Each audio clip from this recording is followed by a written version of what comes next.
All right, thank you very much, Tom. Media critic and author Steve Krakauer is with me now. His book, Uncovered: How the Media Got Cozy with Power, Abandoned Its Principles, and Lost the People, is available out now. Steve, good to have you with us again. This study is showing that there is a difference geographically when faith comes into question. Like in Dallas, I'm sure the results are not going to be the same as in San Francisco. But could the results be skewed at all? I mean, are the faithful participating in polls like this?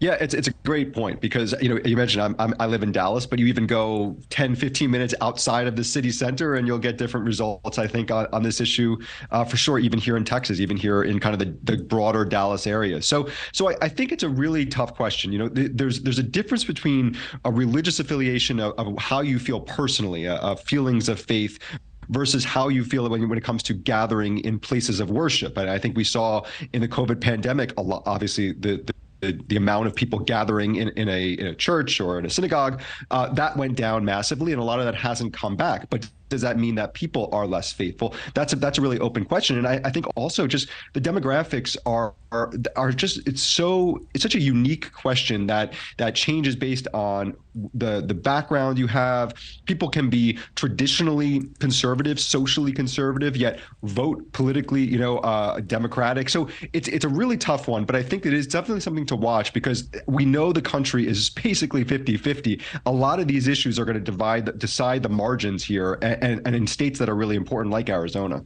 I have to get to this topic. Christianity Today's editor-in-chief says many congregations are now either divided or tense as a result of the controversies for former President Trump. Maybe this is happening in denominational churches more than anywhere, but do you expect that Mr. Trump has an advantage with evangelical voters still?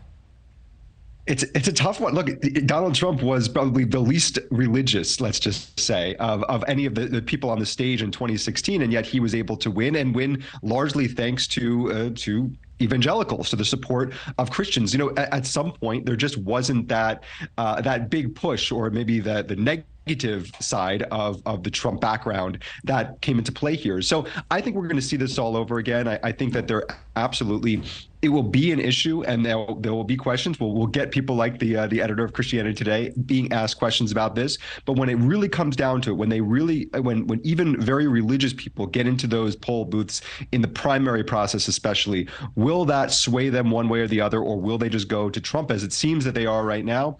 I think that's probably the likely scenario, is that ultimately it doesn't play a factor. I have to get off the script a little bit just based on your response there. Maybe he didn't seem as religious because of his past.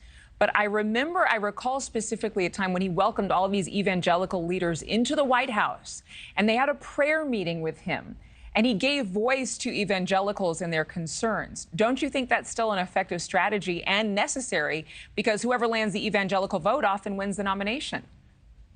I think that Donald Trump is someone who was never a politician before 2016, yet had all of the skills that you really need as a politician, and that's really what helped him in 2016 to win the primary and then win the presidency.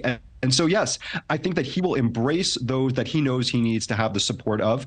And I don't think it's false, but it is also sort of working to his advantage. And so absolutely, I think we'll see that again. It will be an embrace of the religious population, and he will use that to his advantage, not necessarily because of the way he personally feels, but because of the way that he knows that the glad handing, the introduction to the White House, or even just on his campaign, that's really important to him, and that's really important to his voters. And I think he knows perhaps more than anyone what matters to his voters, even if it's not necessarily what matters personally to him. Well, it'd be interesting. I want you to do some research for me, and next time I talk to you, let's have a little discussion about it.